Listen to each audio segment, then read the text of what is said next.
A possibilidade de utilizar produtos à base de cannabis em tratamentos já tradicionais, mas que apresentam efeitos colaterais conhecidos, vem crescendo e é uma busca muito real. Hoje, a gente vai falar sobre a possibilidade ou não de se substituir o monjaro, que é um remédio tradicional já conhecido, pelo THCV. Para responder essa pergunta, a gente convidou o Marcos Dias, Dr. Marcos Dias, médico, parceiro do Portal Cannabis e Saúde, para responder 5 perguntas sobre a possibilidade da substituição do Monjaro pelo THCV. Tudo bom, doutor Marcos? Obrigada por aceitar Tudo nosso bem? convite. Que bom, eu que fico feliz. Tudo bem, Denise? E com você? Tudo bem? Tudo certo? Tudo certo, doutor, trazendo aqui informações sobre o potencial da cannabis medicinal para a saúde das pessoas. Doutor, quais são as principais diferenças entre o THCV e o Monjaro em termos de mecanismo de ação e de efeitos no metabolismo? Perfeito, vamos lá. Primeiro, o que é importante a gente falar caso o objetivo do paciente seja, além de melhorar o seu metabolismo energético, e sim a perda de peso corporal e a manutenção desse peso. Tá? Nenhuma das medicações, antes de tudo, substitui o bom e velho exercício físico diário e a dieta equilibrada. Tá? Isso fique bem claro para os nossos pacientes. Vamos lá, o Monjaro, assim como o Ozempic, Ribelsus e outros medicamentos dessa linha, eles foram bastante difundidos, estão bastante difundidos hoje na população, por causa do seu potencial em tratamento do diabetes tipo 2 e a perda de peso ou emagrecimento, né?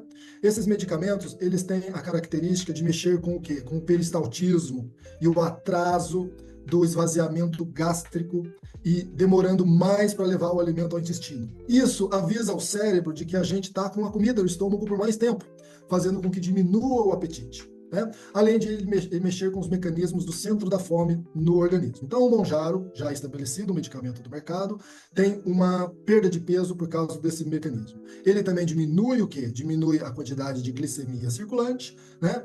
Melhora bastante a sensibilidade à insulina e aumenta e diminui a gliconeogênese, que é a produção de glicose pelo fígado. Tá? Então, esse é o mecanismo de ação do Monjaro. O THCV também tem características importantes parecidas com ele. Também diminui a concentração de glicose sanguínea, aumenta a sensibilidade à insulina em colocar essa glicose dentro da musculatura, queimando então essa glicose em excesso e deixando o metabolismo mais eficiente. Então eles têm mecanismos parecidos. O Monjaro tem essa parte intestinal que é um pouco mais evidente, mas tem efeitos colaterais maiores. Tá? Então o que a gente poderia dizer de antemão? O Monjaro é mais famoso por ter uma perda de peso mais expressiva e robusta por volta de 1 ano e meio de uso. Né? A gente sabe que o paciente tem uma expectativa de perder até 20 quilos corporal de tecido adiposo, se utilizado por até 1 ano e meio de uso do medicamento. Tá?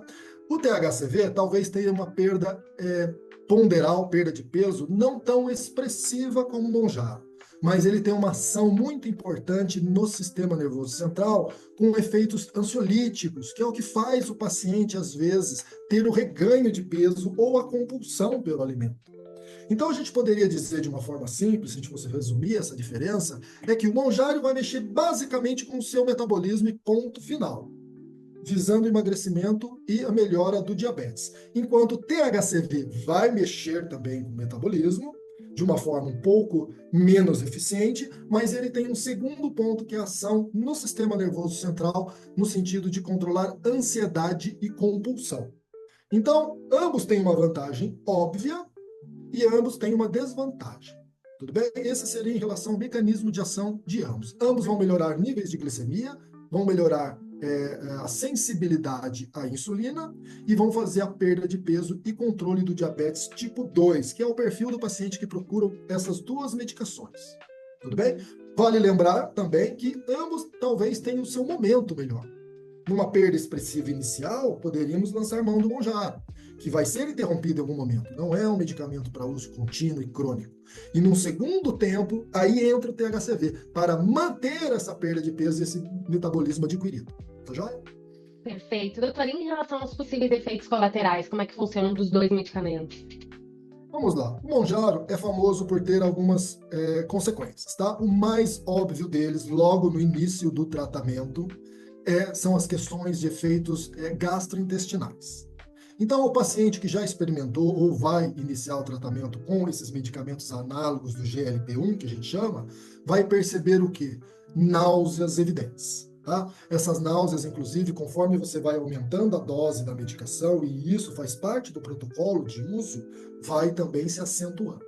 Então, o principal são náuseas, episódios de vômito, não aceitação gastrointestinal da medicação, talvez refluxo ou gastrite associado. Tá? A longo prazo, alguns estudos dizem que pode afetar o pâncreas, esse tipo de medicamento, causando até uma possível pancreatite.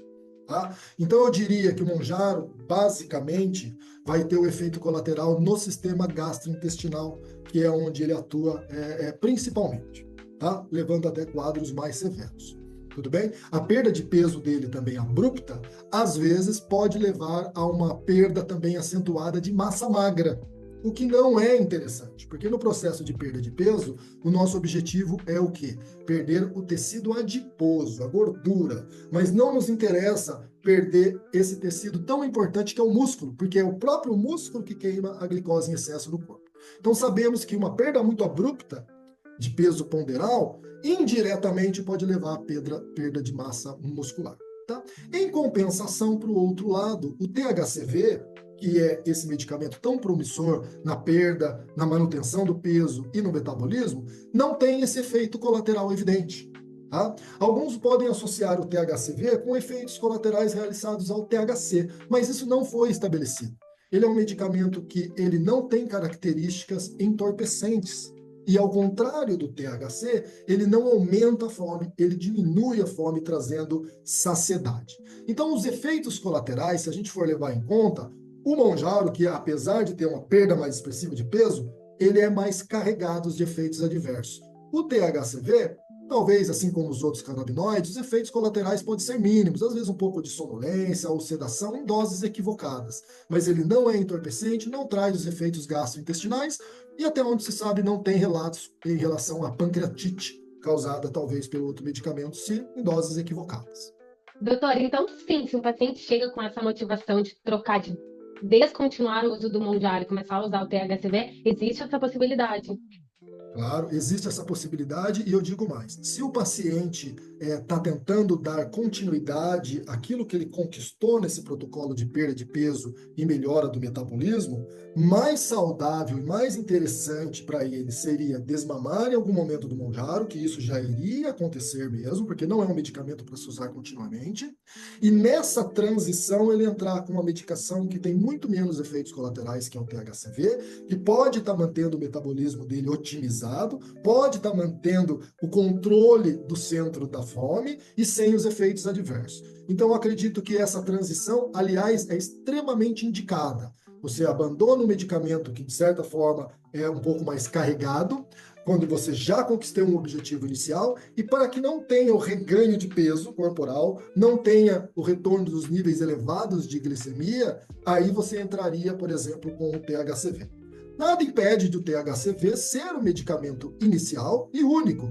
Isso vai levar em conta também qual que é o IMC do paciente, o quanto de sobrepeso ou obesidade ele tem, qual o nível de diabetes tipo 2 que ele já chegou, será que ele já faz uso de medicações contra o diabetes, será que ele já é insulino-dependente? Então, essa avaliação inicial é que vai fazer o médico decidir se é um medicamento um pouquinho mais pesado no início para migração para o THCV depois, ou se já daria para a gente entrar com THCV logo de cara e não precisar dos medicamentos análogos do GLP. Perfeito. Todos esses detalhes que o doutor citou, eles asseguram a importância, confirmam a importância do acompanhamento médico na terapia canabinoide, né, doutora? Sem dúvida alguma. Primeiro que processo de perda de peso, melhora do diabetes ou problemas relacionados ao metabolismo, por si só já exige um acompanhamento prolongado e lento. Por quê? Um dos problemas na perda de peso ou melhora do diabetes não é você conquistar um novo organismo metabólico, e sim mantê-los. A gente sabe que a maioria dos pacientes que passam por esse processo, eles têm um resultado muito bom inicial, mas logo que interrompe uma medicação, o que que acontece? Eles têm o reganho de peso e a piora do metabolismo. Ou seja, a manutenção desse peso novo é mais difícil do que a perda inicial. Então, por isso, o paciente deve aderir ao tratamento junto ao profissional, lembrar desse acompanhamento personalizado, porque o momento mais difícil pode ser lá na frente para a manutenção do peso. E nesse momento, o médico deve estar munido do quê? Dessas armas terapêuticas, para uma perda de peso mais expressiva no momento, evitar o reganho em outro momento, o controle da ansiedade, da compulsividade, que é o que faz alguns pacientes de novo regredirem. Então, esse acompanhamento deve ser contínuo com um colega especialista, sem dúvida alguma. Perfeito, doutor Marcos Dias, muito obrigada por compartilhar esse conhecimento. Pessoal, vou deixar o link aqui na descrição, o link direto para quem quiser agendar consulta com o doutor Marcos Dias e fazer esse acompanhamento. Quem sabe, então, sim, olhar para o THCV como uma nova possibilidade. Muito obrigada, doutor. Eu que agradeço, Denise. Obrigado por ter a oportunidade de falar um pouco da medicação. Sabemos que esse processo não é fácil, mas eu acredito que com acompanhamento adequado, o paciente vai sair bastante satisfeito com o estado de saúde muito mais melhorado, otimizado. Bom?